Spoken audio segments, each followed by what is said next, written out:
Hi friends, ಎಲ್ಲರೂ ಹೇಗಿದ್ದೀರಾ? ಇವತ್ತಿನ ವ್ಲಾಗಲ್ಲಿ ಪಾಪುಗೆ 11 ಡೇಸ್ಗೆ ಸ್ನಾನ ಮಾಡಿಸ್ತಾರಲ್ವ. ಸೊ ನನಗೂ ಪಾಪುಗೆ ತಲೆ ಸ್ನಾನ ಮಾಡಿಸಿ ಫಸ್ಟ್ ಟೈಮ್ ಅದು ತೀಟ್ ಅಂತ ಹೇಳ್ತಾರಲ್ಲ, ತೀಟ್ ತೆಗೆದು ದೇವರಿಗೆ ಇನ್ನೂ ಪೂಜೆ ಮಾಡಿರಲ್ವಲ್ಲ. ಸೊ ಈಗ ತೀಟ್ ತೆಗೆದು ದೇವರಿಗೆ ಫಸ್ಟು ಮಗು ಬಂದಮೇಲೆ ಪೂಜೆ ಮಾಡ್ತಾರೆ. 5 ಎಲೆ ಇಟ್ಟು ದೇವರಿಗೆ ಇದಾಕಿ ಪೂಜೆ ಮಾಡಿ. ನಮ್ಮ ತಮಿಳಿಯನ್ಸಲ್ಲಿ ಇದೆ, ಕನ್ನಡದಲ್ಲಿ ಯಾವ ಥರ ಮಾಡ್ತಾರೆ ಅಂತ ನನಗೆ ಗೊತ್ತಿಲ್ಲ. ಸೊ ಅದು ತೆಗೆದ್ಬಿಟ್ಟು ಫಸ್ಟು ದೇವ್ರನ್ನ ಈ ಥರ ತೊಟ್ಲು ಶಾಸ್ತ್ರ ಮಾಡೋದು ನಾವು ಇದರಲ್ಲಿ ಹಾಕ್ತೀವಿ. ಅದಾದಮೇಲೆ ಫಸ್ಟು 3 ಟೈಮ್ಸು ಅಮ್ಮಿ ಕಲ್ಲಿರುತ್ತಲ್ಲ ಅದನ್ನು ಇಟ್ಟು ಅದರಲ್ಲಿ 3 ಟೈಮ್ಸ್ ಹಾಕಿ ಎತ್ತು ಆಮೇಲೆ ಮಗುನ ಹಾಕ್ತಾರೆ. ಸೊ ಫಸ್ಟು ದೇವ್ರ ಹೆಸರು ಕರೀತಾರೆ. ಅದಾದಮೇಲೆ ನಮಗಿಷ್ಟ ಬಂದಿರೋದು ಅಂದರೆ ಜಾತಕ ಪ್ರಕಾರ ಯಾವ್ದು ಬಂದಿರುತ್ತೋ ಆ ಥರ ನಮಗಿಷ್ಟ ಬಂದಿರೋ ಹೆಸರನ್ನ ಇಟ್ಟು ನ್ಯೂಮರಿಕಲ್ ನಂಬರ್ಸಲ್ಲಿ ಆಮೇಲೆ ಇನ್ನೊಂದು ದಿನ ಕರೆಯೋಣ ಅಂತೇಳ್ಬಿಟ್ಟು ಇದು ಮಾಡ್ತೀವಿ. ಅದಾದಮೇಲೆ ನಮ್ಮೂರಿಂದ ನಮ್ಮ ಚಿಕ್ಕತ್ತೆನೂ ಮತ್ತು ಮಗಳು ಎಲ್ಲರೂ ಬಂದಿದ್ದರು. ಹಾಗೆ ನಾವು ತುಂಬ ಜನನೂ ಕರೆದಿಲ್ಲ ಫಂಕ್ಷನ್ಗೆ, ನಾವೇ ಮನೇಲಿ ಸಿಂಪಲ್ಲಾಗಿ ಮಾಡ್ಕೊಂಡ್ವಿ. ಮತ್ತು ಮನೆ ಊಟನೂ ಅಷ್ಟೇ ತುಂಬ ಸಿಂಪಲ್ಲಾಗಿ ಅವತ್ತಿನ ದಿನವೇ 11 ಡೇಸ್ಗೆ ನಾನ್ ವೆಜ್ ಮಾಡಿದರು. ಅದಾದಮೇಲೆ ಸ್ಟಾರ್ಟ್ ಮಾಡಿದ್ರು ನಾನ್ ವೆಜ್ ಕೊಡೋದಕ್ಕೆ. ಮತ್ತು ನನಗೂ ಹಾಸ್ಪಿಟಲಲ್ಲಿ ತುಂಬ ಬ್ಲಡ್ ಕಮ್ಮಿ ಇತ್ತು ಫ್ರೆಂಡ್ಸ್, ಎಷ್ಟು 8.3 ಏನೋ ಇತ್ತು. ಅದು ಕಮ್ಮಿ ಇರೋದಕ್ಕೆ ಬ್ಲಡ್ ಹಾಕಿ ಮತ್ತು ಡೆಲಿವರಿ ಪೇಯ್ನ್ ಬಂದಿಲ್ಲ ಅಂತ ಹೇಳ್ಬಿಟ್ಟು ಮತ್ತೆ ಜೆಲ್ ಕೊಟ್ಟು ಆಮೇಲೆ ಪೇಯ್ನ್ ಬರೆಸಿ, ಅದು ದೊಡ್ಡ ಸ್ಟೋರಿ ಅದು. ಇದು ಮಾಡಿಸಿ ಅದಾದಮೇಲೆ ಸೈನೆಲ್ಲ ತೊಗೊಂಬಿಟ್ರು. ಅಕಸ್ಮಾತ್ ಏನಾದರೂ ಪೇಯ್ನ್ ಬಂದಿಲ್ಲ ಅಂದರೆ ಸೆಕ್ಷನ್ಗೆ ಹೋಗೋಣ ಅಂತ ಹೇಳಿಬಿಟ್ಟು. ಹೆಂಗೋ ದೇವ್ರ ದಯದಿಂದ ನನಗೆ ನಾರ್ಮಲ್ ಡೆಲಿವರಿ ಆಯಿತು. ಪೇಯ್ನ್ ಬಂತು. 10 o'clock ಜೆಲ್ ಅಪ್ಲೈ ಮಾಡಿದ್ರು.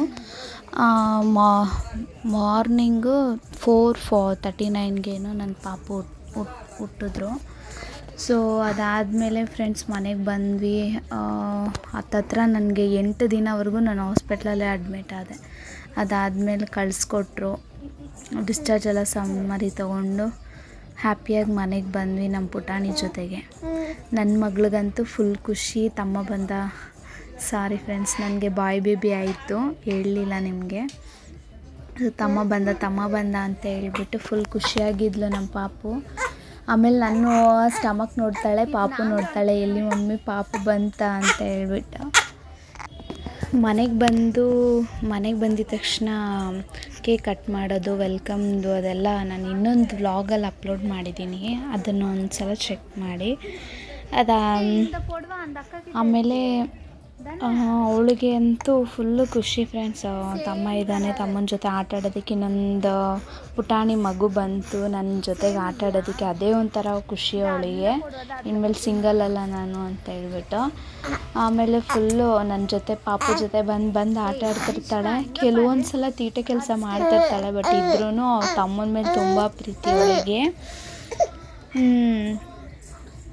ನೋಡಿ, ಇದು ಮೋನಿಕಾ ಡ್ಯಾನ್ಸ್ ಅಂದರೆ ಫುಲ್ ಇಷ್ಟ ಅವಳಿಗೆ. ಮೋನಿಕಾ ಸಾಂಗಿಗೆ ಡ್ಯಾನ್ಸ್ ಆಡ್ತಾ ಇರೋದು ನನ್ನ ಮಗಳು. ಇದು ಬಂದು ಫ್ರೆಂಡ್ಸ್ ಕ್ರಿಸ್ಮಸ್ಗೆ ಲಾಸ್ಟ್ ಇಯರ್ ನನ್ನ ಹಸ್ಬೆಂಡ್ ಪ್ರೆಸೆಂಟ್ ಮಾಡಿರೋಂಥ ಗಿಫ್ಟ್ ಇದು. ನಾನು ಈ ವರ್ಷ ನನ್ನ ಮಗಳಿಗೆ ಅದು ಕ್ರಿಸ್ಮಸ್ದೆಲ್ಲ ಕ್ರಿಬ್ಬೆಲ್ಲ ಜೋಡಿಸ್ತಾ ಇದ್ವಿ. ಸೊ ಹಾಗಾಗಿ ಇದನ್ನು ಸಿಕ್ತು ಅಂತ ಹೇಳಿಬಿಟ್ಟು ಅದನ್ನು ತೆಗೆದು ತೋರಿಸ್ತಾ ಇದ್ದೀನಿ ನನಗೆ. ನೋಡಪ್ಪ, ಇದು ಅಪ್ಪ ಪ್ರೆಸೆಂಟ್ ಮಾಡಿರೋದು ಅಂತ ಹೇಳ್ಬಿಟ್ಟು ಅವಳು ಜಾಲಿಯಾಗಿ ನೋಡ್ತಾ ಇದ್ಲು. ಆಮೇಲೆ ಸಾಂಟಾ ಕ್ಲಾಸ್ದು ಸಾಂಗ್ ಬರುತ್ತಲ್ವ, ಜಿಂಗಲ್ ಬೆಲ್ಲ, ಅದನ್ನು ಹೇಳ್ತಾ ಇದ್ದಾಳೆ. ಇದು ನೆಕ್ಸ್ಟ್ ವಿಡಿಯೋ ಬಂದು ಕಾರ್ತಿಕ ಮಹಾದೀಪಂ ಇದೆ ಅಲ್ವಾ, ಅವತ್ತಿನ ದಿನ ಎತ್ತಿರುವಂಥ ವಿಡಿಯೋ ಇದು. ನಮ್ಮ ಮನೆ ಪೂಜೆ ಮನೆ ಇದು. ಯಾವ ಥರ ಡೆಕೋರೇಷನ್ ಮಾಡಿದ್ದೀವಿ ಅಂತ ನೋಡಿ. ಆ್ಯಕ್ಚುಲಿ ದೀಪಾವಳಿಗೆ ನೋಂಬು ಎತ್ತುತ್ತಾರೆ. ಸೊ ಅದನ್ನು ನಾವು ತೆಗ್ದಿಲ್ಲ, ಯಾಕಂದರೆ ತೀಟಿತ್ತು, ನಮಗೆ ಮಗು ಆಯ್ತಲ್ವ. ಸೊ 11 ದಿನ ಅದೆಲ್ಲ ತೆಗೆದ್ಬಿಟ್ಟು ಇವಾಗ ಪೂಜೆ ಮಾಡಿದ್ರು. ಸೊ ಅವತ್ತಿನ ದಿನ ಒಳ್ಳೆ ದಿನ ಅಂತ ಹೇಳ್ಬಿಟ್ಟು ಅವತ್ತಿನ ದಿನ 5 ದೀಪಗಳನ್ನ ಹತ್ತಿಸಿದ್ರೆ ತುಂಬ ಮನೆಗೆ ಒಳ್ಳೆಯದು, ನಾವೇನು ಅಂದ್ಕೊಂಡಿರ್ತೀವೋ ಅದು ನೆರವೇರುತ್ತೆ ಅಂತ ಹೇಳಿ. ಯಾರೆಲ್ಲ ಮಾಡಿದ್ರಿ ಅಂತ ಹೇಳ್ಬಿಟ್ಟು ಪ್ಲೀಸ್ ಕಮೆಂಟ್ ಮಾಡಿ. ನನ್ನ ಪಾಪು ಅಂತೂ ತುಂಬ ಸೈಲೆಂಟು, ಮೇಲೇ ಮಲ್ಕೊಂಡಿರಬೇಕು ಅಂತಾನೆ. ಈ ವಿಡಿಯೋ ಇಷ್ಟ ಆದರೆ ಪ್ಲೀಸ್ ಸಬ್ಸ್ಕ್ರೈಬ್ ಮಾಡಿಬಿಟ್ಟು ನೋಡಿ.